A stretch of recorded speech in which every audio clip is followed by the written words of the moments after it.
So the title of my talk is Do No Harm, a human rights approach to anti-trafficking policies and interventions in Canada. And this is a little bit of a conceptual paper, but also it's what I would consider a cautionary tale. So in the last decade, and particularly since the UN protocol to prevent, suppress, and punish trafficking in persons, especially women and children, came into force in 2003, human trafficking has received growing international attention. National governments have sought to combat this crime against persons through the enactment of criminal laws and border security measures, as well as the implementation of various policies aimed at the prosecution of traffickers, the prevention of trafficking, and the protection of trafficked persons. Canada is no exception to this, and these elements have been incorporated into the 2012 National Action Plan to combat human trafficking. In addition, global alliances like GAATW, the GAATW Canada is part of a global alliance, GAATW, whose international secretariat is in Bangkok, Thailand, and it is an alliance of about 120 organizations worldwide representing most regions of the world. So we also have global alliances and non-governmental organizations that have worked to raise awareness about the issue and to establish and coordinate service regimes to assist trafficked individuals.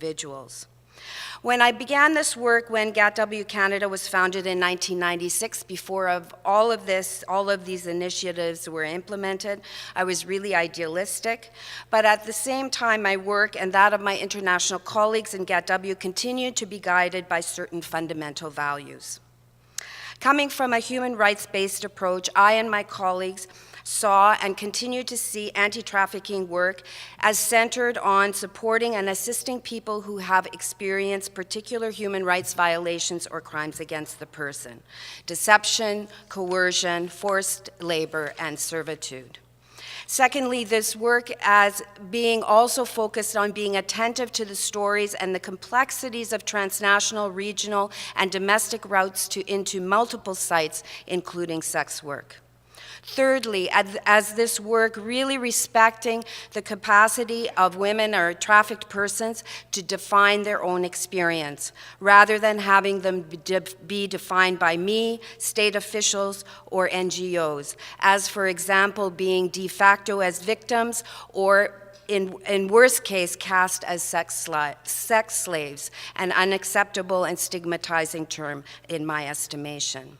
And fourthly, the work as respecting trafficked persons' capacity to make decisions about and articulate their desires for the future, rather than assuming that they do not have that ability or that I or state officials or NGOs or service providers know what is best for them. This work for me also, and for us at GAATW, is about exposing and addressing what is often termed the root causes of uprootedness movements, as well as the vulnerabilities to human trafficking.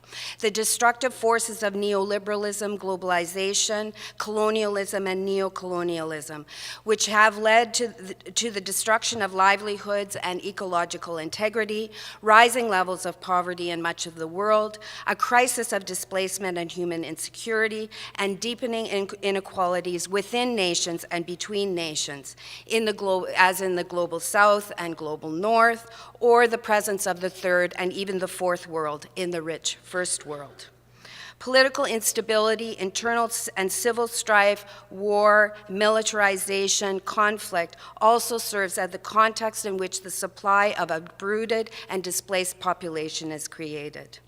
No wonder that, for example, global migrant population statistics are so staggering as people move from regions of disadvantage and lack of opportunity, economically or otherwise, to regions of greater advantage and opportunities. According to statistics released by the UN Population Division in 2008, the global migrant population has been growing in the millions each year since 1975, reaching 214 million people, or 3.1% of the world's population in 2008. Of that population, about half are women, many of whom seek work in informal, invisible, unregulated, and stigmatized sectors of economies. For similar trends, we can only look at Canada with the ongoing movements of people from rural to urban areas, or the depopulation of men of all ages in the Maritimes and Newfoundland as they seek work and opportunities in the oil-rich regions of Alberta. The UN Population Division's 214 million migrant population estimate does not include the approximately 15 to 30 million irregular migrants worldwide who are illegal and undocumented. As many scholars argue, the imposition of increasingly impenetrable borders and immigration policies of nation-states, especially in the countries of the global north, have created the conditions for the growing market for clandestine migration services, such as irregular labor services, smuggling, the facilitation of illegal migration, provision of false passports and visa permits, underground travel operations, and trafficking. No, I'm still good. Under globalization, colonialism, and neocolonialism and neoliberalism, capitalism can move freely across borders, but people cannot, despite the fact that freedom of movement and mobility is enshrined in the Universal Declaration of Human Rights. And finally, in Canada, as Sarah Hunt, my colleague, has argued, multiple factors, most notably colonial violence, the root causes of exploitation, racism, and the complicity of the Canadian state need to be taken into account in discussions of the trafficking of Indigenous women and youth for the purposes of sexual exploitation, a growing focus of anti-trafficking work in the Canadian context. So what I'm trying to suggest here is that in the years since 1996, with the growing machinery, or dare I say bureaucratization of anti-trafficking work in many countries, especially in the global north, some key fundamentals continue to be sidelined.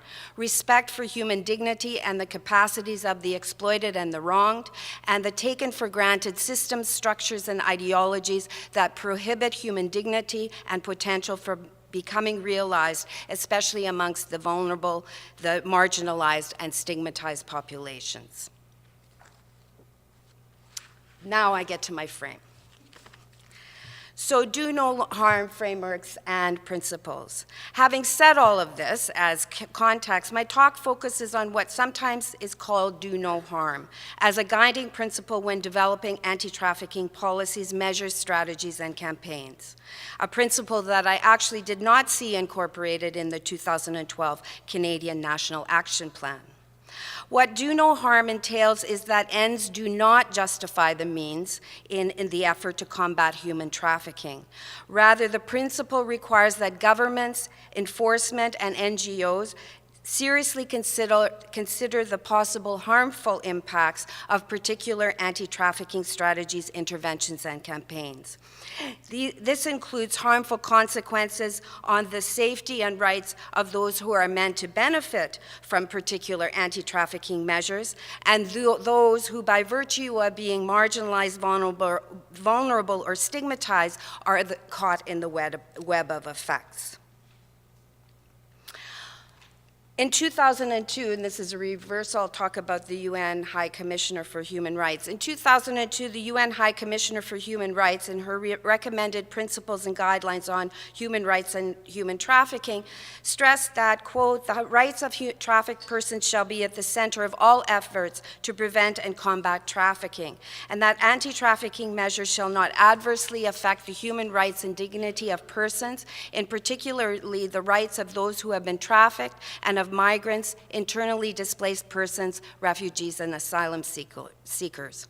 She also urged states, intergovernmental agencies, and NGOs to monitor and evaluate, and I quote again, the relationship between the intention of anti-trafficking laws, policies, and interventions and their real impact, by ensuring that distinctions are made between the measures which actually reduce trafficking and the measures which may have the effect of transferring the problem from one place or group to another.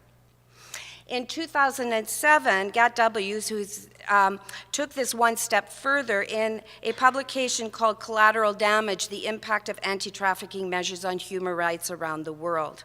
In assessing the transnational anti-trafficking measures in 8 countries, the researchers concluded that despite the investment of many hundreds of millions of dollars in an effort to eradicate trafficking in persons globally, and despite the good intentions of countless non-government organizations working on this issue in most regions of the world, there is now substantial evidence to suggest that anti-trafficking measures have had, and I quote, unacceptably negative consequences for marginalized categories of people, such as migrants and refugees, and that these measures, and I quote again, have been counterproductive for some of the very people they were supposed to benefit most directly.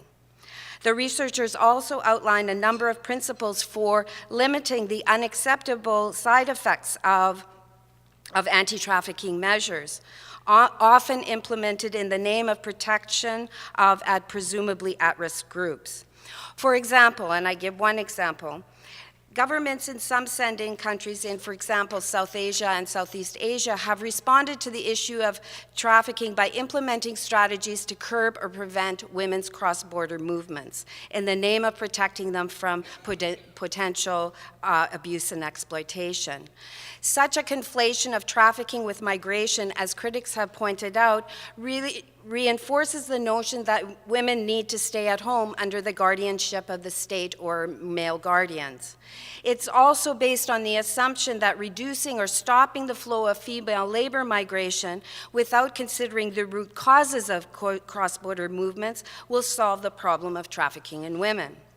It does not take into account that controlling or hindering women's right to migrate in the name of protecting them from harm does not prevent or curb reliance on third parties or illicit channels to facilitate migration, but has enormous potential to move these processes further underground.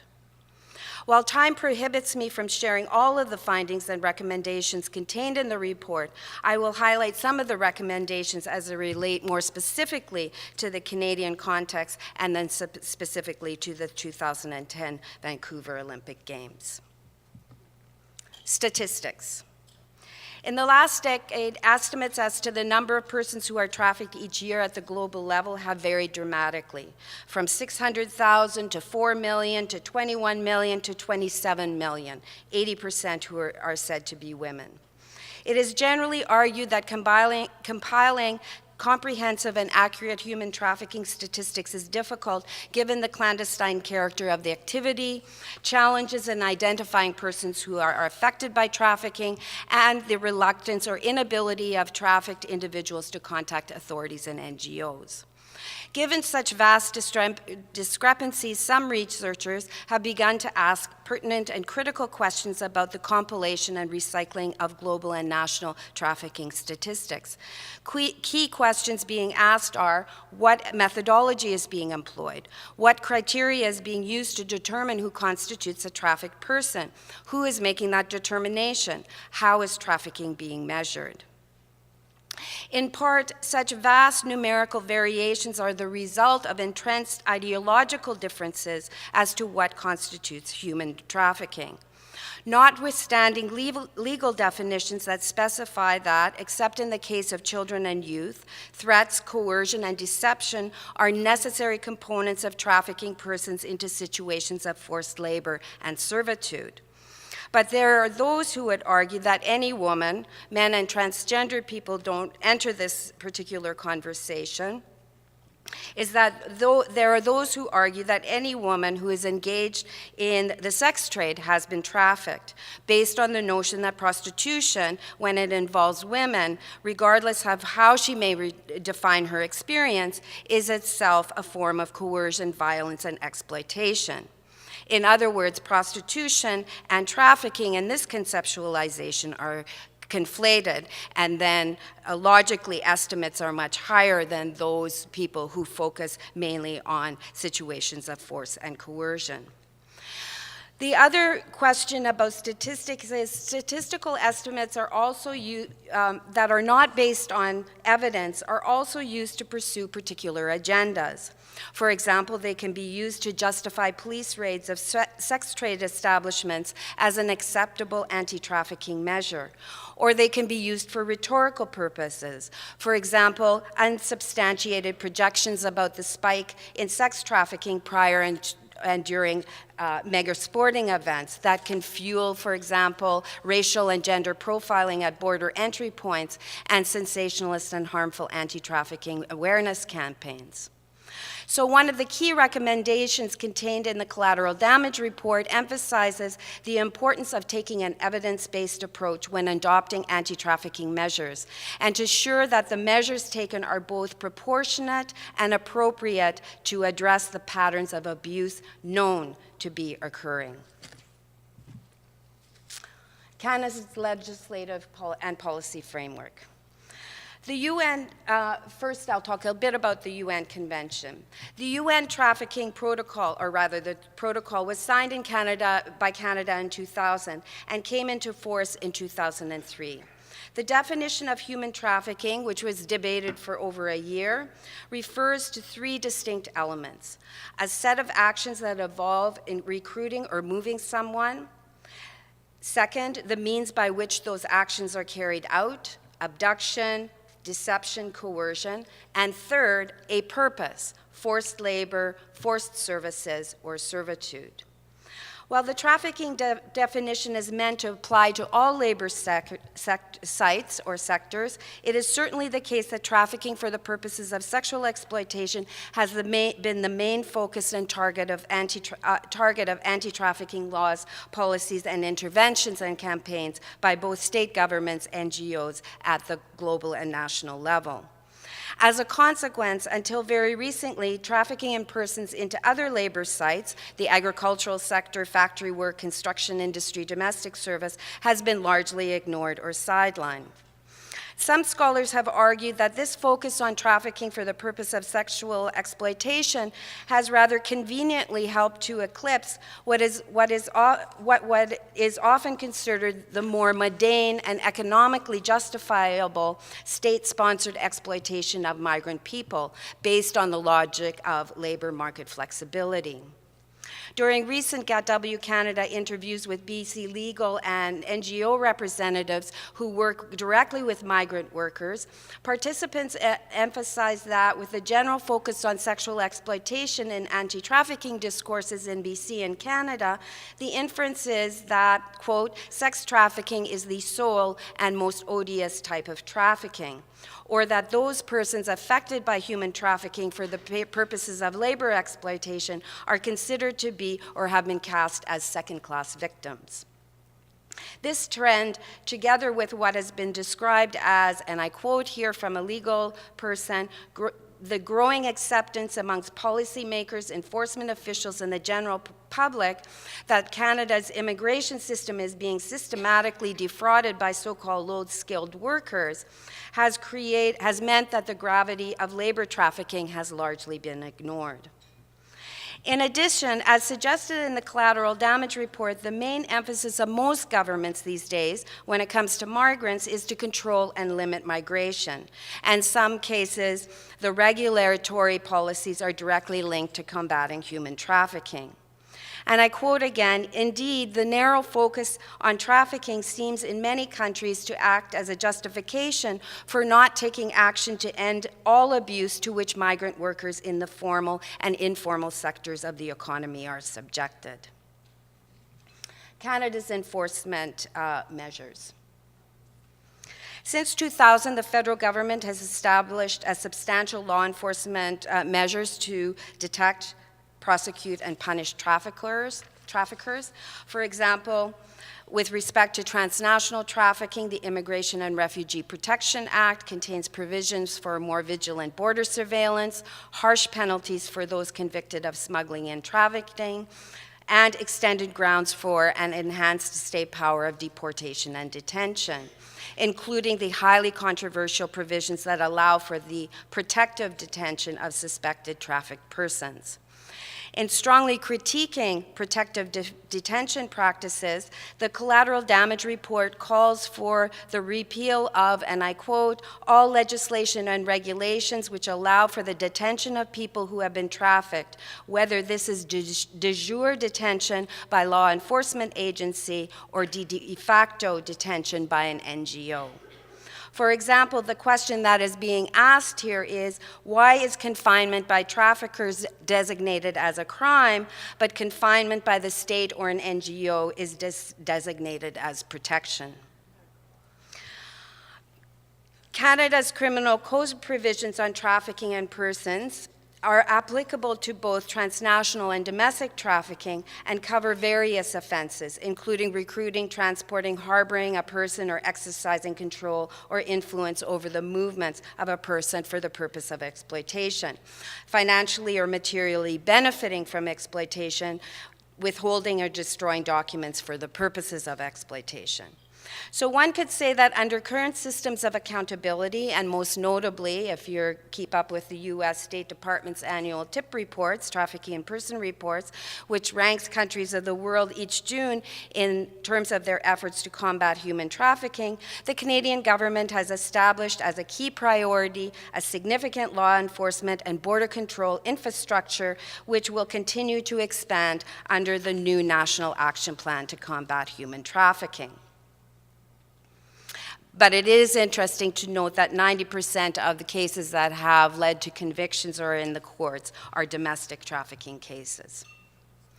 In terms of protective measures and interventions, the Citizenship and Immigration introduced in 2006 and 7 a 120-day and then 180-day fee-exempt temporary residence permit for those identified as trafficked persons. With respect to TRPs, the practice in many countries of making assistance to persons classified as trafficked conditional on their agreeing to cooperate with law enforcement officials has been critiqued as incompatible with a human rights approach.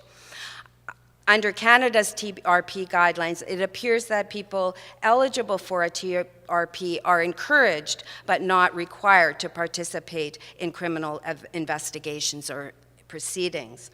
And I think it's also worthy of note of the 73 foreign nationals that have received TRPs between 2006 and 2011, 54 of them experienced labor or exploitation, and 14 experienced sexual exploitation.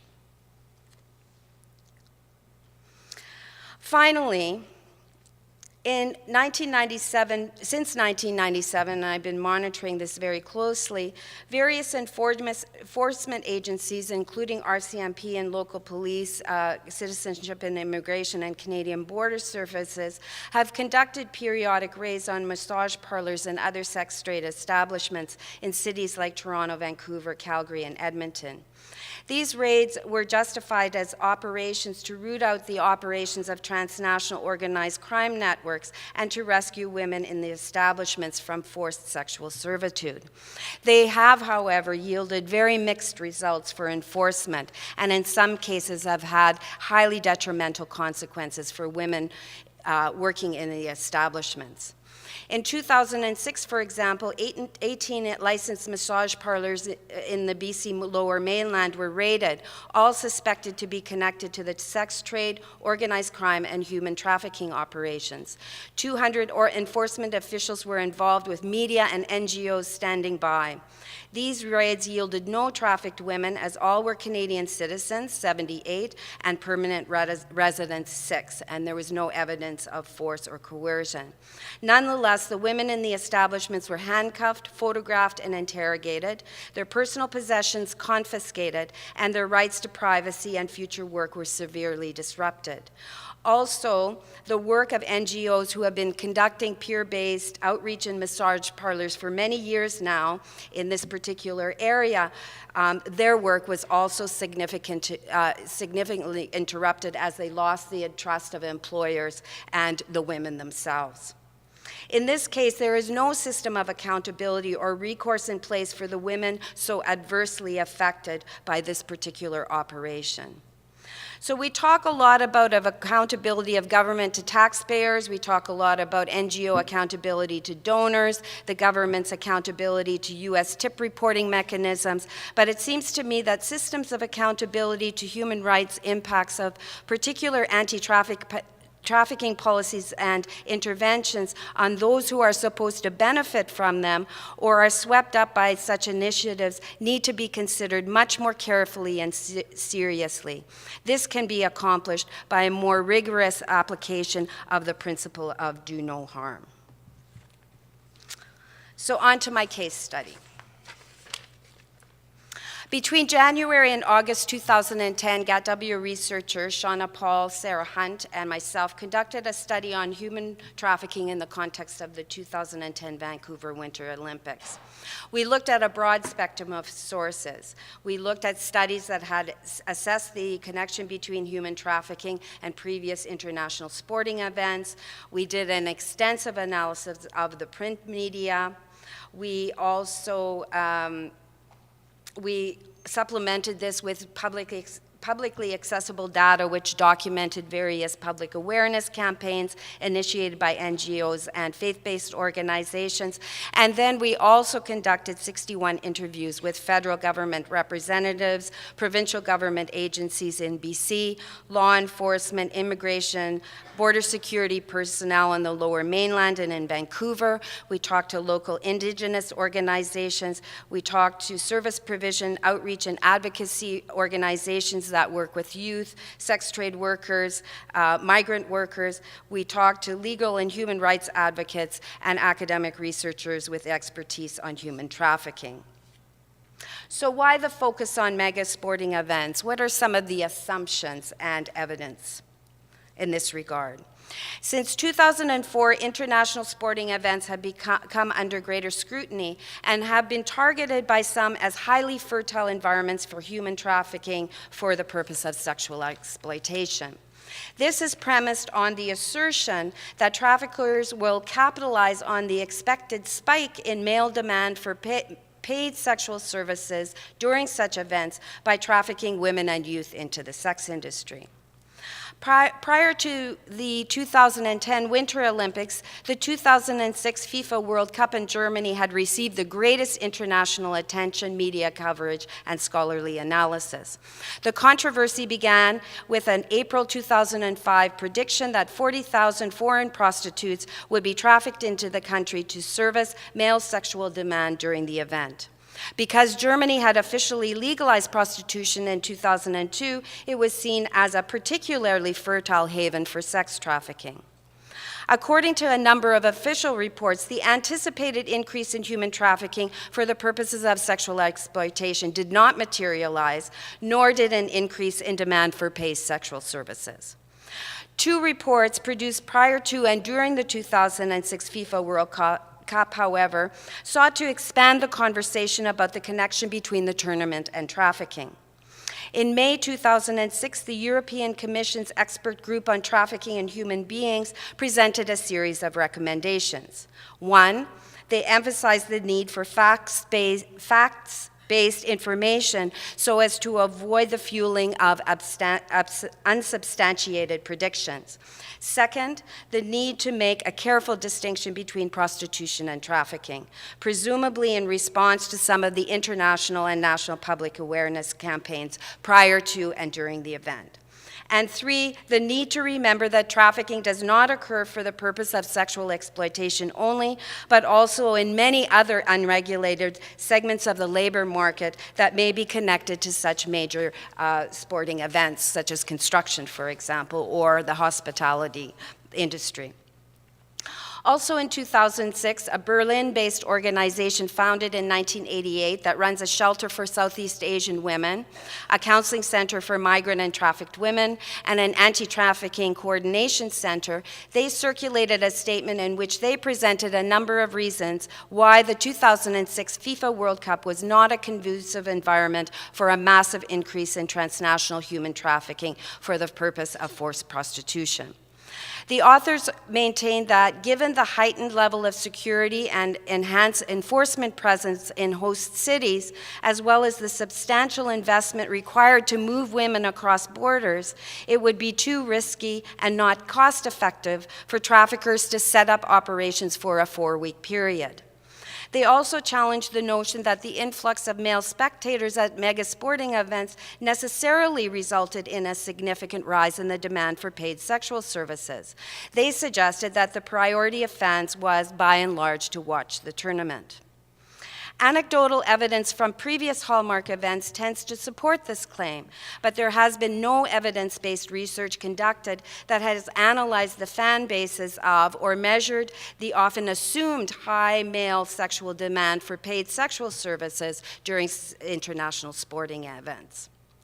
Both documents also emphasize that more attention to the human rights impact of counter-trafficking measures prior and during the 2006 World Cup was needed. For example, in the name of rescuing foreign women from situations of sexual exploitation, police in Berlin and other host cities aggressively targeted sex workers, raided brothels and sex clubs, etc., etc. These interventions yielded no evidence of trafficking. As the European Commission's expert group on trafficking in human beings noted, and I quote, "All activities in connection with this and other similar events should not be instrumentalized to discriminate against prostitutes or to further marginalize or stigmatize them, thus increasing their vulnerability to trafficking and other forms of violence and abuse. All policies have to be assessed against their impact on human rights." In addition, the proposed enhanced gender and national profiling at German border entry points prior to the World Cup as a justifiable counter-trafficking measure was also questioned, the argument being that such profiling also violated human rights principles. Despite the accessibility of a number of reports, including a major study conducted by the International Organization on Migration in 2006 and 2007, prior to and during the Vancouver Winter Olympics, held in February 2010, if you remember, predictions about an anticipated strike in transnational and domestic trafficking at the event were integral to a number of NGO-sponsored public awareness and prevention campaigns.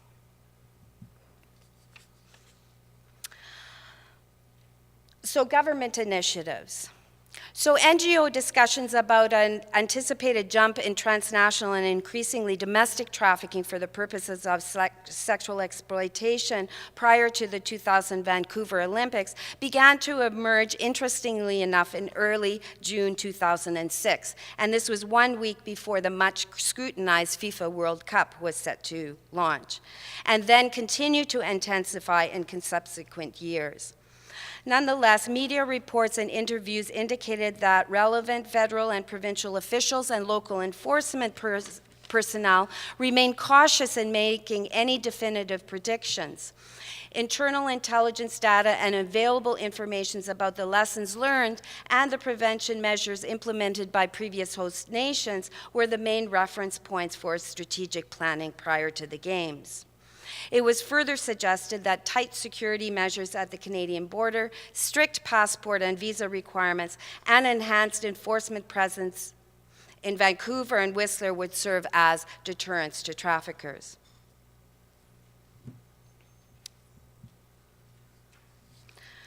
At the NGO level, however, the countdown to the Olympics was marked by escalating and fierce debates between two main coalitions. The first included sex workers' organizations and their advocates who were primarily concerned was the rights, safety, and well-being of their constituents during the Games, especially in the face of traffic rerouting as well as the influx of tourists, the media, law enforcement, and security personnel in the downtown area. These groups devised and implemented various strategies to address sex worker safety prior to and throughout the event. A number of Vancouver sex workers organizations and advocates were also members of the Sex Industry Worker Safety Action Group, and I think this is a significant group. It was a multi-stakeholder coalition with local law enforcement and other service agencies. Such a collaborative model, it was noted in interviews, was designed to address concerns about criminalization, surveillance, and harassment of marginalized and stigmatized communities, including female, male, and trans, street-based sex workers, and street-involved youth prior to and during the Games.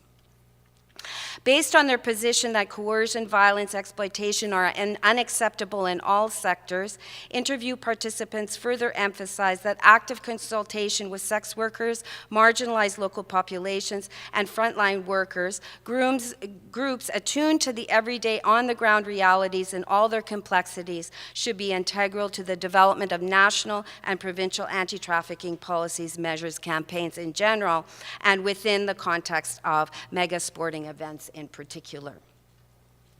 The other main coalition focused their efforts on raising public awareness about transnational and especially domestic trafficking of Indigenous and non-Indigenous women and youth into Vancouver's sex industry, the operations of pimps and traffickers, and the extent to which male demand for paid sexual services fueled sex trafficking, and all of this would be exacerbated during the Games.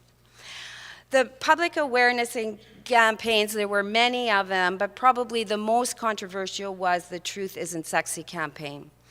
The first phase, and I'll end with this, and if we can talk later about the recommendations that came out of this. This campaign sparked the most controversy. The first phase included billboard, transit shelter, and men's washroom ads, which depicted women being beaten, kicked, choked, and brutalized by pimps and traffickers. The second phase targeted the demand side of the equation, John's, and depicted the image of a young woman and a letter addressed to Dear John. These were personal narratives of women's experiences of deception, abuse, being sold by family members, boyfriends, drug addiction, with the tagline, "I am a slave, save me." Others depicted the brutalized faces of women from various racialized backgrounds with the statement, "I am the face of sex trafficking." Needless to say, this campaign generated intense criticism from Vancouver-based sex worker activists and advocacy organizations as unduly graphic and disturbing and fear-mongering. Critics also were offended that local organizations had not been consulted prior to the launching of the campaign and questioned the ads' educational value in that the ads were designed to evoke emotional responses from the public rather than engendering an informed and meaningful understanding of the systematic causes, nature and realities of trafficking into multiple sites and how to engage with the issue. Concern was also expressed about the traumatizing, marginalizing, and stigmatizing effects of the shock and awe ads on local sex workers. As one interviewee put it, having a billboard of an underage girl in her underwear being stomped on can be triggering. It's selling sex and violence to prevent it. So as a number of interviewees noted, NGO discussions and associated campaigns that emerged in this pre-Olympic period tended to focus on the really long-standing and polarized prostitution debates, harm reduction versus abolition, than on trafficking per se. But in this sense, the two coalitions were ideologically and strategically divided, holding different positions on prostitution, divergent understandings of human trafficking, and conflicting strategy of how to address both phenomenon. At the same time, organizers of some of the high-profile public awareness campaigns appeared to be oblivious to the traumatizing and stigmatizing consequences of certain interventions and campaigns. So buried beneath this unfolding debate, there were a few muffled voices that raised the possibility of human trafficking into other labor sites in the run-up to the Olympic Games. However, there appeared to be no extensive public monitoring of or concern about the working conditions under which the workers in the Global South produce the dizzying array of consumer goods available at Olympic venues and online, based on international labor standards and principles of ethical purchasing practices. So out of this study came a whole series of recommendations, but I think that one of the key ones was to take an evidence-based approach to developing anti-trafficking strategies. And the second is that even though in the National Action Plan there's a lot of talk about the training of officers on trafficking indicators and enforcements and so forth, there seemed to be a real sense in which there needs to be sensitivity training of all security and enforcement officers, particularly during mega sporting events, and really focusing on non-discriminatory treatment of foreign nationals at points of entry and temporary foreign workers regardless of labor site, as well as the rights, safety, and needs of marginalized, stigmatized, vulnerable, and diverse local populations whose lives and work might be negatively impacted by the influx of tourists and media, et cetera, et cetera. And the final thing was that in terms of public awareness campaigns, that there should be one public awareness campaign. It should be accurate, it should be evidence-based, and adhere to the principle of do no harm. Thank you very much.